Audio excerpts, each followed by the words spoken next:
नूर का। मैं पूरी जिम्मेदारी के साथ एक बात कह दूं, लोग चिढ़ जाते हैं आला हजरत के नाम पे। एहसान आला हजरत का हमें सैयदों का एहतराम सिखाया भी आला हजरत ही ने। ये अलग बात है कि जब तक रोटियां मैसर नहीं हो रही थी तो लोग आला हजरत करते रहे। जब टुकड़े सीधे हो गए तो कहते हैं आला हजरत की जरूरत नहीं, तो फिर हम ये कहते हैं तेरा खाए तेरे गुलामों से उलझे है मुनकरा जब खाने गुर्राने वाले। तो आला हजरत इमाम इश्क व मोहब्बत ने हमें पंजतन का एहतराम सिखाया। अगर आप पहले नाम की बात करें तो वो कहते हैं सरवर कहूं के मालिक व मौला कहूं तुझे, बागे खलील का गुले ज़ेबा कहूं तुझे, तेरे तो वस्फ़ बेतनाही से है बरी, हैरान हूं मेरे शाह में क्या क्या कहूं तुझे। और जब उन्हीं की अजमत अल्लामा हसन रज़ा बयान करते हैं तो बड़ी बात कह जाते हैं, कहते हैं फ़कत इतना सबब है इन्हें कादे बज़्म महशर का कि उनकी शान महबूबी दिखाई जाने वाली है। हम तो ये मानते हैं कि क़यामत भी उन्हीं के लिए कायम की जाएगी, इसलिए कि जो नहीं मानते थे क़यामत में उन्हें दिखाया जाएगा कि रब ने महबूब को कितनी अजमतें अता फरमाई है। इसलिए क़यामत सजाई जाएगी ताकि जो मुनकिर है उन्हें आज एहसास हो जाए मुस्तफ़ा की शान क्या है। मानेंगे वहां, फिर मेरा इमाम कहता आज ले उनकी पना, आज ले उनकी पना, आज मदद मांग उनसे, कल न मानेंगे क़यामत में अगर मान गया। मैं समझता हूं यहां पे सारे हुजूर के गुलाम बैठे, बुरा ना मानिए मैं थोड़ा कड़वा हूं मिजाज का, मुझे हजम कर लिया, बर्दाश्त कर लिया।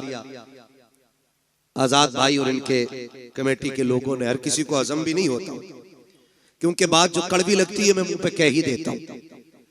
यहां एक बंदा बता दो जो हुजूर का गुलाम ना हो। सारे हुजूर के गुलाम है ना? बोले अगर बोल सकते तो बोले, ऐसा नहीं कलकत्ता में तो आपको बोलना बिल्कुल नाजायज है।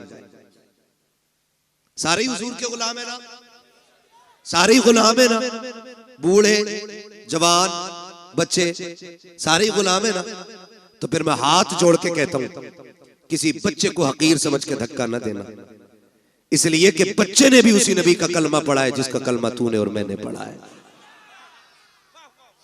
मैं नहीं जानता ये बच्चे किस नजरिए से आए और इनके दिल में क्या है, लेकिन एक बात कहूंगा यार, जवानों में मक्कारी हो सकती है, बच्चों में मक्कारी नहीं हुआ करती है। जवानों में दिखावा हो सकता है, बच्चों में दिखावा नहीं हो सकता है। याद रखिएगा इबादत सिर्फ 5 वक्त नमाज नहीं है, इबादत सिर्फ 30-29 रोजे नहीं है, पूरी इबादत सिर्फ ज़कात में मुनहसिर नहीं है, पूरी इबादत हज फर्ज में मुनहसिर नहीं है। अगर इन सारी इबादतों को जोड़ा जाए तो सबका वक्त 1.5 महीने में मुकम्मल हो जाएगा, बहुत ज्यादा वक्त लग जाएगा। तो इसके अलावा जोड़ेंगे तो 2 महीने में ये सारी इबादतें मुकम्मल हो जाती हैं अगर वक्त जोड़ा जाए तो। बाकी के बचते हैं 10 महीने, उसमें भी तो कोई इबादत होगी, उसमें भी तो कोई नेकी होगी। तो समझे फर्ज इबादतें 2 महीने में मुकम्मल हो जाती हैं। एक इबादत है जिसे अखलाक कहते हैं, वो जिंदगी के हर लम्हे आपके दामन के साथ जुड़ी रहती है। अगर आपके पास ये नहीं तो फिर कुछ भी नहीं।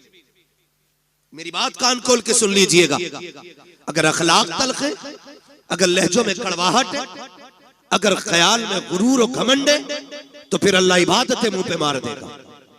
आपकी इबादतें कम रह गई आपकी मजबूरी की वजह से, और फिर साथ अखलाक की दौलत लेके आओ, अल्लाह करीम है, वो अपने करम से आपको माफ कर देगा। लेकिन याद रखें अखलाक भी बड़ी अहम दौलत है, आज ही हमारे पास नहीं है। आज इसकी सबसे बड़ी कमी हमारे पास है। आप देखें तो सही, मैं आऊं कुर्सी आलीशान ना हो तो मूड खराब हो जाता है, लोग उठ के खड़े ना हो तो ख्याल आता ये उठे क्यों नहीं मेरे लिए, इन्होंने इस्तकबाल क्यों नहीं किया मेरा, इन्होंने हाथ क्यों नहीं चूमे मेरे। फरमाया गया हुजूर की महफिल हो ना तो फिर गद्दी तलाश न कर, जगह जूतियों में मिल जा तो बैठ जा। इसलिए कि इस जमीन पे ताज वाले भी पगड़ियां उतार के आया करते हैं। ये इन महफिलों की अजमतें होती हैं। ये इन महफिलों की बरकतें होती हैं, लेकिन कड़वे इतने कि हम किसी को हजम करने तैयार नहीं, सख्त इतने कि किसी से नर्म लहजे से बात करने के लिए तैयार नहीं।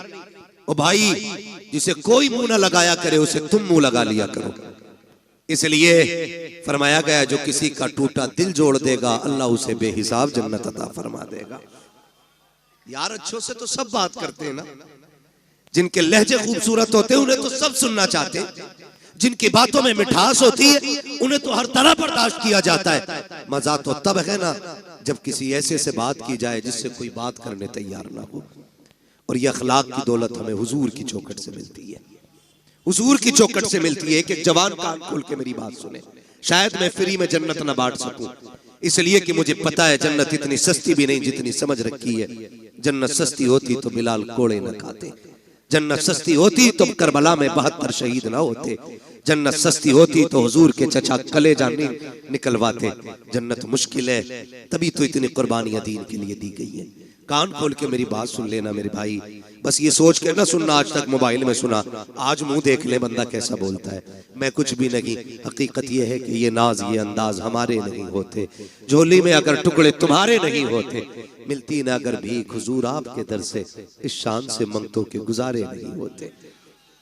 सारे हुजूर के दर का सदका है, सारे हुजूर के दर की खैरात है। मैं कहने लगा हूं जरा समझे, आज कोई किसी से 2 मिनट बात करने इसलिए तैयार नहीं कि मुझे टाइम नहीं, मैं बड़ा बिजी बंदा हूं, मजबूरी हो सकती है, बीमार है आप, तकलीफ में, कोई बात नहीं, आप फ्री बैठे, लेकिन आपके पास टाइम नहीं। या ये कहते थे इसे कौन मुंह लगाए, ये तो पगला है, इससे कोई 2 मिनट बात नहीं करता, चल तुझे मदीने लेके चलूं। और मदीना शरीफ वो जमीन है जिसके बारे में मेरा इमाम कहता, हरम की जमीन और कदम रख के चलना, अरे सर का मौका है हो जाने वाले, हाँ संभल कर पांव रखना हाजियो, शहरे मदीना है, कहीं ऐसा ना हो सारा सफर बेकार हो जाए। भाई वो जमीन, और अरब की जमीन ये उलमा जानते हैं, इतनी सख्त गर्मी होती है, अरब के लोग वहां की तपती हुई दोपहरी में दीवारों से चिपक चिपक के चलते हैं ताकि सूरज से जितना बचा जा सके उतना बच जाए। इतनी सख्त गर्मी, आज एसी का दौर है, आज पंखे का दौर है, लेकिन मैं हुजूर के दौर की बात कर रहा हूं, जाहिरी दौर की, मैं उस दौर की बात कर रहा हूं जिस दौर में खड़ा होना तो बड़ी बात है, सूरज के सामने टिकना मुश्किल था। उस दौर में अचानक एक खातून आ गई, हुजूर को इशारा किया, हुजूर सहाबा की मजलिस से उठे और जाके बात करने लग गए। थोड़ी देर नहीं, बहुत देर हो गई, सहाबा कहते हम देखते रहे कब ये जाए, कब ये बात खत्म हो, कब जाए, कब बात खत्म हो। जानते, कहते हुजूर पैर बदले बगैर उससे बात करते रहे थे, पैर बदले बगैर। आज मुझे बताइए किसकी गारंटी है जन्नती की? है कोई जो ये कहते मुझे मौत ईमान पे आएगी? है कोई जो ये कहते कब्र के सवालात से यूं निकल जाऊंगा? किसी के पास गारंटी है कि पुलसराज से यूं उड़ जाएंगे हम? पता है कि मीजान पे अमल रखे जाएंगे तो नेकी भारी होगी कि गुनाह? कुछ नहीं पता ना, तो फिर अकड़ किस बात की है, फिर घमंड किस बात का है? आज अपनों को वक्त देने का टाइम नहीं हमारे पास, 3 मिनट अपनों की बात नहीं सुन सकते। माफ कीजिएगा, ऐसे बड़े होने से कोई बड़ा होना नहीं कि आपको अपनों से मिलने के लिए नीचे उतरना पड़े। आप हमेशा इतने छोटे रहिए कि जब कभी अपनों से मिलना पड़ा करे तो कदम नीचे न लाना पड़ा करे। ये याद रखिएगा, वरना ये तकलीफें आज मुआशरे को खाती जा रही है। इन चीजों ने आज मुआशरे को तबाह कर रखा है। मुझे बताया जाए अल्लाह ने 5 भाई बनाए तो 5 बराबर तो नहीं होते ना। कोई 50,000 कमाता है, कोई 1 लाख कमाता है, कोई किस्मत से 5 लाख कमा रहा है, कोई मुकद्दर से 10 कमा रहा है, कोई 50 लाख कमा रहा है। लेकिन एक ऐसा है जो सिर्फ ठेला लगाता है, भाई वो भी नहीं कही, वो भी ठेला लगा रहा है। मुझे बताओ, एक बाप के 5 बेटे, एक 50 लाख कमा रहा है, एक ठेला लगा रहा है, बताओ कसूर किसका है? कोई कह सकता है कि ये जो ठेला लगा रहा है इसने कोई गुनाह किया था जिसकी वजह से इसको ठेला दिया गया? या जो एक साइन से 50 लाख कमा रहा है इसने कोई ऐसी नेकी की थी कि इसके एक साइन से 50 लाख पैदा होते चले जा रहे? ऐसा तो नहीं होगा ना, जब सारे ही अल्लाह के बंदे हैं तो फिर ये फर्क किस लिए? तो फरमाया गया याद रखना, खुदा किसी से लेके आजमाता है और खुदा किसी को दे के आजमाता है। किसी से लेके आजमाया जाता है, किसी को बोले किसी को दे के आजमाया जाता है। तेरी मेरी खुराक कितनी? 1 रोटी 2 रोटी 3 रोटी 5 रोटी 10, बस। अगर बंदा कमा रहा है 50 रोटियों का, तो फिर सोचना तो बनता है ना कि मेरी खुराक तो 10 रोटी थी, अल्लाह ने 50 का पैसा क्यों दिया? अगर ये ख्याल आए, फिर मुड़ के रिश्तेदारों को देखो, फिर मुड़ के खानदान को देखो, फिर पड़ोस को देखो, फिर लोगों की जरूरतों को समझो। अगर तेरे दरवाजे पे कोई जरूरतमंद रहता है, कभी एक वक्त का खाना उसे भी खिला दिया करो। अगर तुम्हारे पड़ोस में कोई गरीब रहता है, कभी उसके भी काम आ जाया करो। अगर तुम्हारे पड़ोस में ऐसे लोग रहते हैं कि जिनके पास दवा के लिए पैसे ना हो, तो अपने बच्चों के बर्गर पिज्जे छोड़ करके कभी किसी गरीब को दवा भी दिलवा दिया करो। लेकिन हो क्या गया है, हम अपनी कमाई की कसरत को अपना हुनर समझते हैं, फन समझ कर उसको तिजोरी में इकट्ठा करते हैं। और तुम्हें खुदा का वास्ता, अल्लाह कादिर मुतलक है, जैसा वो देना जानता है वैसा लेना जानता है। अगर देने पे आता है छप्पर फाड़ के देता है, अगर लेने पे आता है चमड़ियां उधेड़ के ले लेता।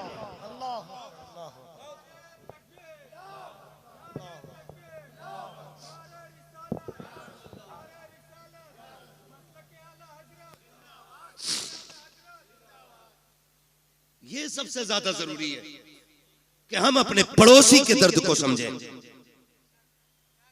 हम अपने जरूरतमंद भाई को देखें।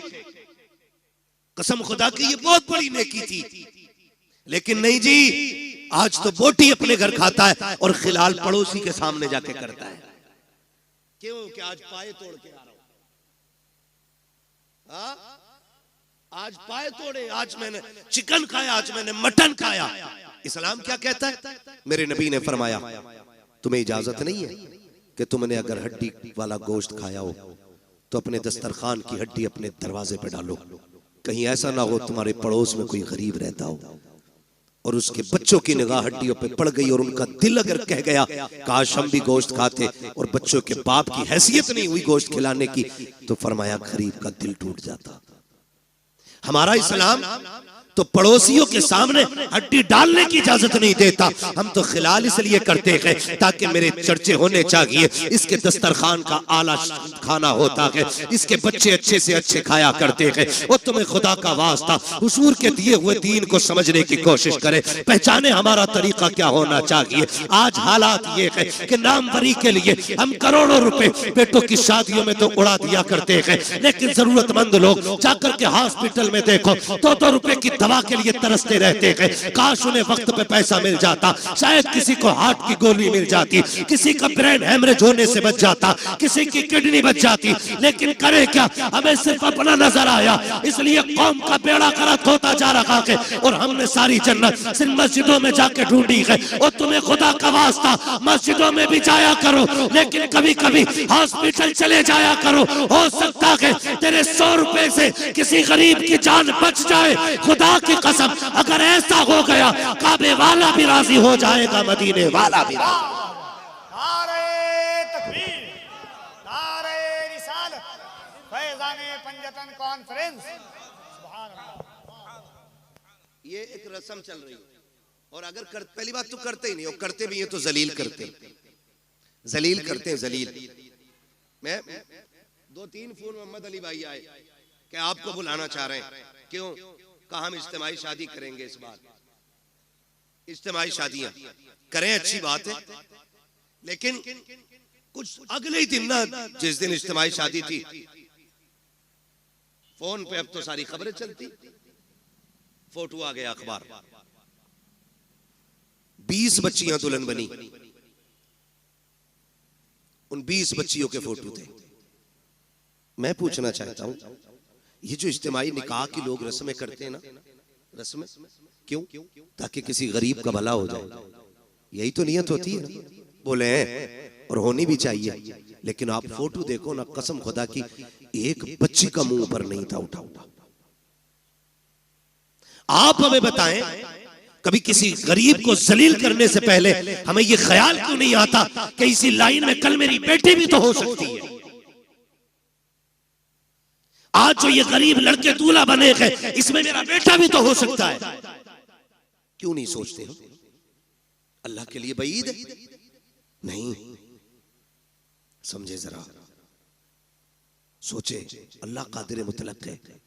अगर किसी की बात ना गवार गुजर जाए ना, तो जब वो जमीन में घुसेड़ता है ना, तो कोई बचाने वाला नसीब नहीं होता है। हुए नाम वर्बे निशा कैसे कैसे, जमीन खा गई आसमां कैसे कैसे। आज अखलाक नहीं हमारे पास। पहली बात तो मदद करने तैयार नहीं, और करते भी हैं तो जलील करते हैं हम, जलील करते हैं हम। आ रहा है रमजान शरीफ का महीना, बटेंगे इफ्तारियां अमीरों की चौखट पे, लगेगी लाइन गरीबों की गुर्बत का बनेगा तमाशा। बच्चियों को 2-2 घंटे धूप में बैठाया जाएगा, बेवाएं आके सुबह से लाइन में लग जाएंगी। सेठ साहब सहरी खा के जब सोएंगे ना, तो 12 बजे से पहले उठेंगे नहीं वो। उस लाइन में कितनी गरीब बच्चियां बैठे बैठे थक गई, इस अमीर ज़ादे हरामखोर को क्या पता है। मत बांट ऐसी इफ्तारी, नहीं चाहिए तेरे घर का ऐसा राशन जो किसी गरीब की गुर्बत का तमाशा बनाए। बटेंगे कपड़े गरीबों को। कोई कहेगा सेठ साहब की तरफ से इफ्तारी का पैकेज है, कोई कहेगा फला अमीर की तरफ से इफ्तारी का इंतजाम है, कोई कहेगा फला की तरफ से ये सहरी का इंतजाम है। तुझे क्या पता है? तुम जानते हो, हमने देखा है जब किसी गरीब को इफ्तारी का सामान दिया जाता है या सहरी के पैकेज दिए जाते हैं, उन माओं के साथ छोटे बच्चे भी आया करते हैं, उन माओं के साथ नासमझ बच्चे भी आते हैं। लेकिन इतना तो वो भी समझते हैं कि हमें गैरत आ रही है। एक तस्वीर, एक वीडियो देखी, कसम खुदा की पैर के नीचे की जमीन निकल गई। कफील भाई, अल्लाह किसी को इतना अमीर न करे कि जो वो गरीब की गुर्बत का तमाशा बनाए। तो बच्चे भूखे खड़े थे, किसी ने देने के लिए कुछ उनकी तरफ हाथ बढ़ाया, जब बच्चों ने लेने के लिए हाथ आगे किया, एक बच्ची की निगाह कैमरे पे पड़ गई। बहन भाई खड़े थे, जैसी कैमरे को देखा, बहन ने उस तोहफे से हाथ पीछे कर लिए। छोटे छोटे बच्चे थे, मुंह मोड़ के चले गए। मैं सोचने लग गया, या अल्लाह, इन बच्चों को भी गैरत आती है, लेकिन इन बेगैरतों को गैरत क्यों नहीं आई? जब बच्ची के सामने कैमरा आया, उसने मुंह फेर लिया और उसने ये सोचा होगा हम फाके तो रह सकते हैं, लेकिन इज्जत का सौदा नहीं करेंगे। खुदा के वास्ते किसी की इज्जत को पमाल ना करना।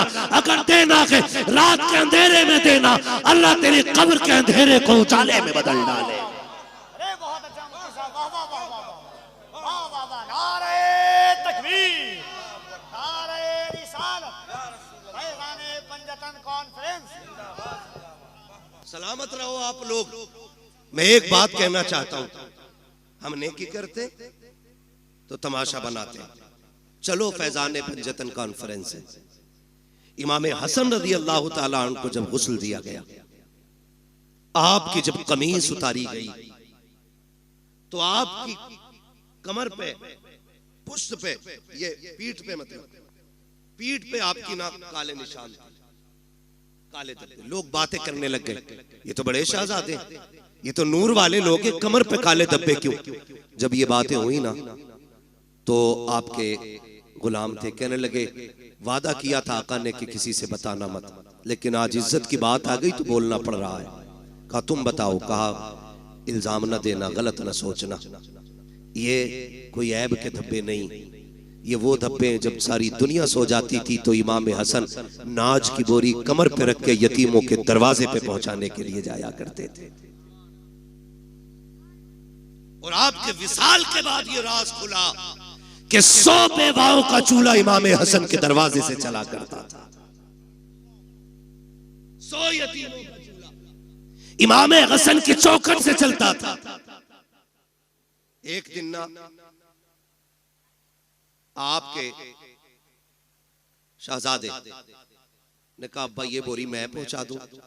फरमाने लगे ना बेटे, ये किसी का राज है, राज रहने दे। उन्होंने अपने बच्चों से भी राज नहीं खोले।